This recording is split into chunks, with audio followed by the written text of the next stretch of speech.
Good morning, y'all. Am I on? I'm good. Here we go. I'm Ryan, like Ryan said. I'm married. Been married 10 years. This last July, I hit 10 years with my wife, Ashley. Because my last name is McCoskey, we went to Ireland for our 10-year anniversary. That was legit. I got 2 boys, Connor and Blaine, 4 and nearly 2. Planted a church 4 years ago. I was bivocational. As of last year, our church got to a size I could go full-time. So we got 2 full-time pastors, 3 part-time staff. And if any of you can't, I hung out with a guy named, I think he said his name was Chaz Mack. And he went to North High School. That's where our church meets right now in Wichita, is we meet at the auditorium at North High School. So if you're aware of where that is, there you go. I'm here today because I want to talk about a story in the Old Testament with you. Before I do that, let me give you a shameless plug for tonight. I've authored 3 books. I've got 2 of them with me today. Who is God and Valiant Men, Valued Women. Who is God is $6.99 retail on Amazon, Barnes & Noble. Valiant Men, Valued Women is $9.99. I got them for $5 a piece today. If you guys want one, you can buy it this evening at the event should you come to that.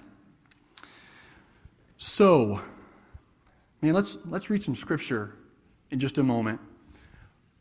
My favorite books of the Old Testament likely are 1st and 2nd Kings. I love 1st and 2nd Kings. You guys are like, man, that's some lame books of the Bible. They're good. I like them because everything is so messed up. God works when everything is so messed up. There are 41 kings listed in 1st and 2nd Kings. Almost all of them are worthless, horrible leaders.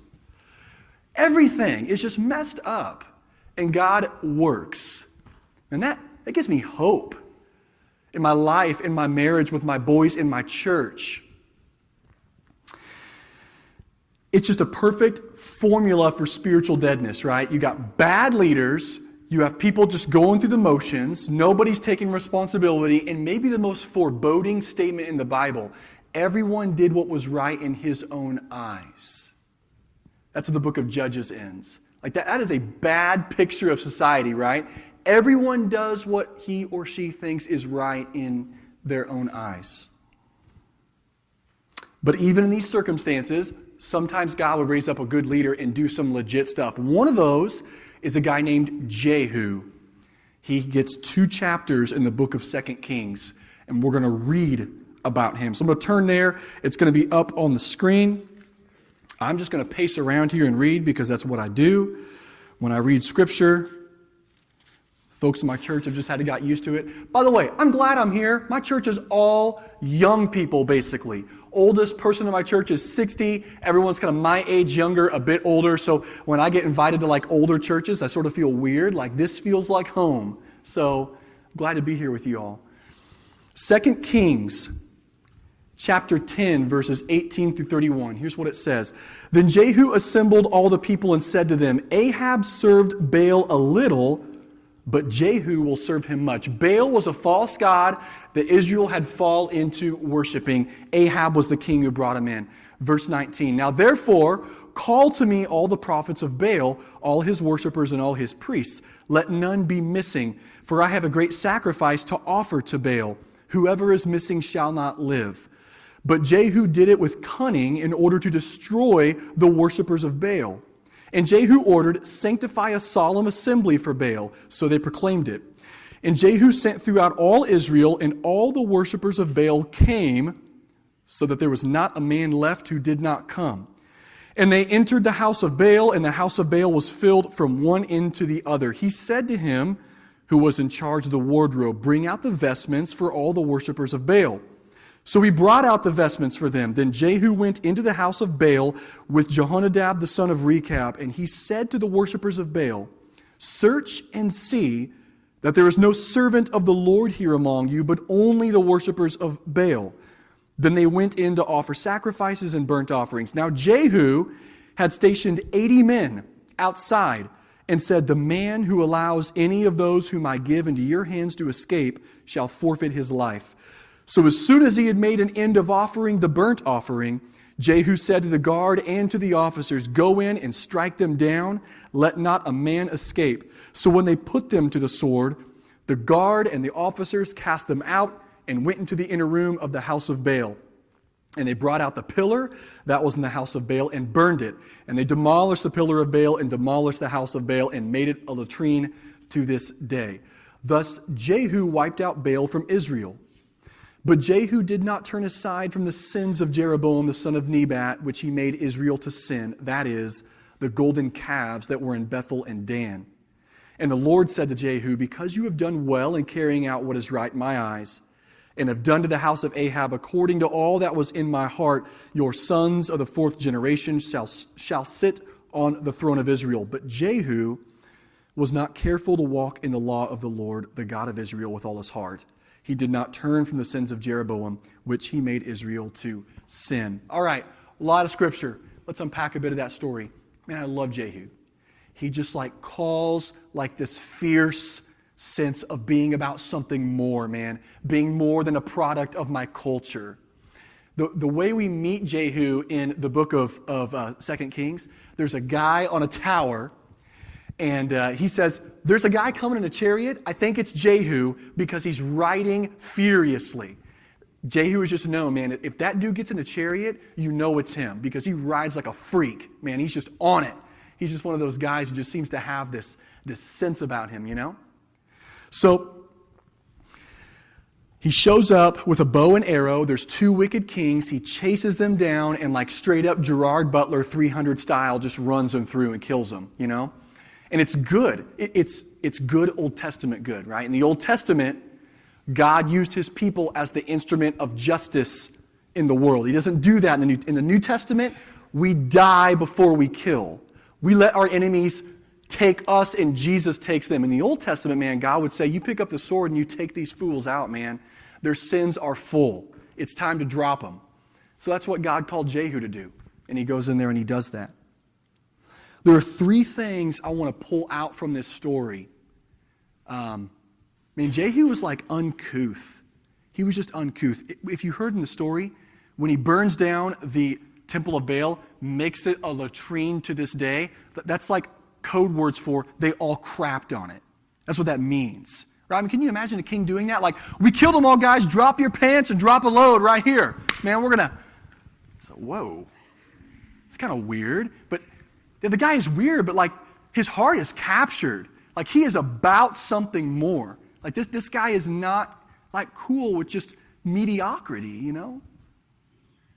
I want to be that in my marriage. I want to be that for my boys. I want to be that for my church. First thing, Jehu called courage out of others. He set up those 80 men. And he just straight up says, "Listen, we're going to go in. We're going to do this thing. Hear me out. If you don't follow through, I will kill you." That's what he says. That's discipleship, right? It's pretty good. We're going to read the gospel. If you come back and haven't read your chapters, I'm going to murder you. Is that cool? I'm joking, right? But the point is, he calls courage out of people. Jehu wakes people up. It's like smelling salts. It's don't you get what's going on, man? Wake up, right? Our culture is blowing up right now. People are hurting each other and nobody knows what's going on. Let's do this. Let's be about something. I dig that. I have a young church with a lot of young marriages. This is crazy. I've only been married 10 years, and I'm one of the oldest married people in my church. I'm like a dinosaur in my church. You want marriage advice, you talk to Ryan. A lot of marriage problems in my church, a lot of emotional affairs, a lot of real affairs, a lot of porn addiction.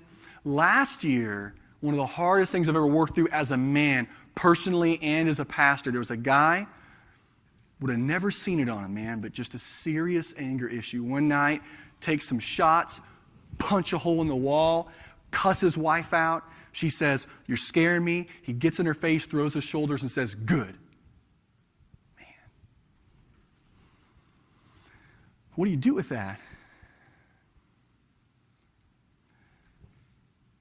I want to be more than a product of culture. I want to be worthy of imitation. I want people to spend time with me and say, if I would live like you, I would not blow myself up. Man, and if you can't say that about yourself, I hope there is like this holy discontentment with mediocrity, man, that if people spent time with you, they would say, if I would pattern my life after this person, I wouldn't blow myself up. That's what I want for you so bad. I want that for every person in my church. I don't care who you are, what you're stuck in, what you're going through. I want that for you. Worthy of imitation is how the Bible puts it. Second, Jehu models healthy discipleship. We didn't read this part of the story, but earlier in the story, before he goes to the Baal house and, does all the killing and the pooping, he picks a guy up in his chariot and basically says, listen, join me in my chariot. I'm going to show you what I'm about. The words are, I will show you my zeal for the Lord. But he's saying, I'm inviting you into my life. Chill with me. I want you to see what I'm about. That's discipleship. We can go to a Starbucks. We can whip open Philippians or whatever and read it, and that's cool. We need to do that. That's good stuff. But you know what real discipleship is? Come to my house. Hang out at my dinner table. Watch me love on my boys.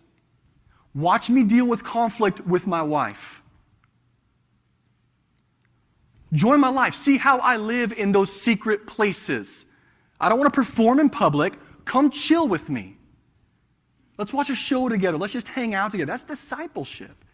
And so Jehu models this thing of join my chariot in the most intimate parts of my life where I am real. I want you to see what it looks like to be more than just what the culture is producing. Man, I have a heart for that. I desire that. I desire that for you. I had a really gnarly porn addiction in college. Man, it was gnarly. I would work my class schedule and everything around getting my dorm room alone when my roommate wasn't there so I could get my fix.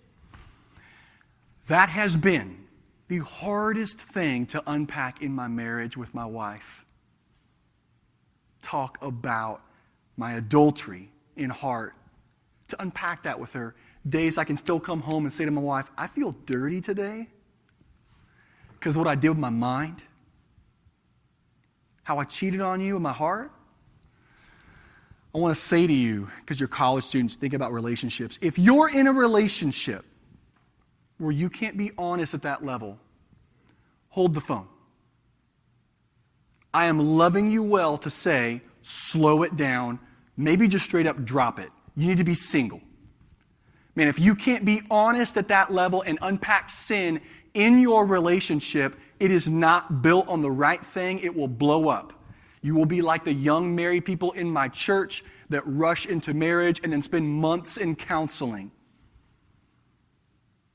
Man, if you can't unpack what is really going on, if your relationship can't handle that, it is bad. I'm loving you well to say that. I am. Don't hear me angry at you. Hear me loving you. So, this leads into the third thing, what we see from Jehu. He, like us, is flawed, but God uses him. The way the story ends is God says to Jehu, man, you've done what I've called you to do regarding the house of Baal. And Jehu, I'm proud of you for that. I love you for that, Jehu. But it also says he did not leave the sins of his fathers. There were 2 golden calves that were raised up under the reign of Jeroboam in Bethel and Dan, and Jehu didn't drop those. He left those up. So he didn't completely walk in the ways of the Lord with all of his heart. Man, that is me to a T. I have got dysfunctions. I'll tell you what, hard thing for me to work through. I have such an approval idolatry. Like me, love me. I won't speak truth to you so we won't hurt the relationship. Coward, man. I've had to work through that so many times. Be talking to someone and speak the truth to them. Love them more than I love them liking me. We have dysfunctions, y'all. I'm not from Texas. I don't know why I said that. whatever. I'll do it. We have dysfunctions. Man, some of us are addicted to comfort. Some of us are addicted to power. Some of us are sleeping with control. Some of us want approval. Man, we live for these things. Get hard things out of my life because I just need to be comfortable. Don't say that about me. I won't forgive you, all right? Because I'm about power. I'll be strong in front of you. I'm not going to let down my guard or control. I worry. Anxiety. Oh my gosh, I said that to her. What does she think about it? How does she feel? Should I talk to her? Is she going to hate me?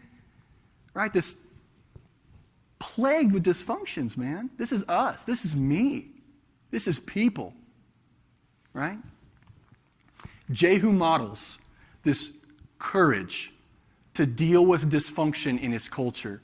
And man, it's a good lesson for us. Like, you've got dysfunctions in your life, and I lovingly want to say to you, you got to face it, man. You got to face your dysfunctions. You got to go toe-to-toe with the person in the mirror. If you can't do that, you will not grow. You just won't. I mean, you'll run out of a list of excuses at some point and burn enough relationships that maybe you'll learn it the hard way. But at some point, you got to come to terms with the person in the mirror. Right? As Paul says, beating my flesh into submission.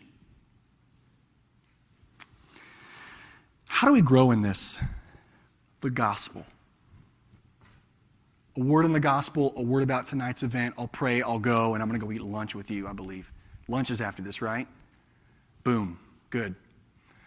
When I was in my dorm room using pornography, Jesus was there washing my feet.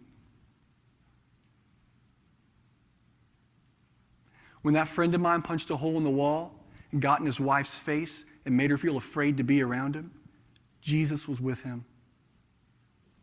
Loved him. As he was hurting his wife, loved him. That's the gospel. That's grace. Tonight, we're going to talk about relationships at 7 o'clock at Wolgamuth Lobby. I think Ryan called it the Woogie. Is that kind of like a Wookiee? It's kind of like the short name for it or something? We're going to talk about relationships needing to be grounded in grace and truth. That's every relationship, whether it's dating, marriage, friendship, parents, kids, doesn't matter. Grace and truth. Let me tell you something. If you're in a relationship, any type of relationship where you can't share what's really on your heart because it feels unsafe, that relationship lacks grace. If you can't come on stage with me right now and say to me, Ryan, this is what's blowing me up right now. If you don't feel freedom to do that, I have not modeled grace for you. I have not carried my own dysfunctions well enough to give you freedom to say, I will drop my junk right here. I need to deal with this. If you're not building relationships that have that spirit, they're going to suck. They're going to suck, capital S. If you can't have relationships where you can be real and unpack stuff together, you are going to be unhappy in every relationship you are in. The other side, of course, is truth, man. If you can't carry truth in a relationship, no one grows, no one changes, nothing ever gets better. We just all settle for mediocrity. We just all get used to having issues and making excuses for our issues and nobody facing up to them. We got to have truth to grow. We got to have grace as a culture where growth can happen, where people can feel safe to take off their masks and say, I am messed up. Elijah said to the people on Mount Carmel when they were worshiping Baal, he said this. He's like, listen, choose God or choose Baal, all right? But this wishy-washy, back and forth, whatever thing, let's just stop this. If you want to be about something other than the Lord, fine. But man up and be about it. I went to a Christian school called Southwest Baptist University in Missouri. My roommate, when I first got there, loved him. I haven't seen him since, man. He was a former meth addict. Love the guy. Such a good friendship. He fell back into addiction and just kind of ran off the rails. I haven't seen him since, man. I still love Brent. I still pray for Brent when I think about him. But Brent got in this period where, not supposed to have alcohol in the dorms, not supposed to do this, not supposed to do that. He was all about jumping into that, but like this wishy-washy, I'm here, I'm this when I'm here, and I'm this when I'm here. It's like, fine, man. Like, if you don't want to be about Jesus, that's fine, but man up and be about what you want to be about. Just man up and own it, right? We need that. I hope in my voice you don't hear like anger at you. I hope you hear discontentment. That, man, I want you to be worthy of imitation. I imagine you like my boys who are 4 and 2 when they get to be your age. My boys will, everything in my power, they will grow up so women feel safe around them, period. They will call courage out of other men. They will not be a product of their culture. They got choices to make. I get that. I will fight for them. I mean, I imagine my boys your age right now. I want so bad for those in my church and you here that if people spent time with you, like I said, they would say, man, if I would follow that pattern of their life, I would not blow myself up and I'd be someone worth following. Man, be that. Long for that.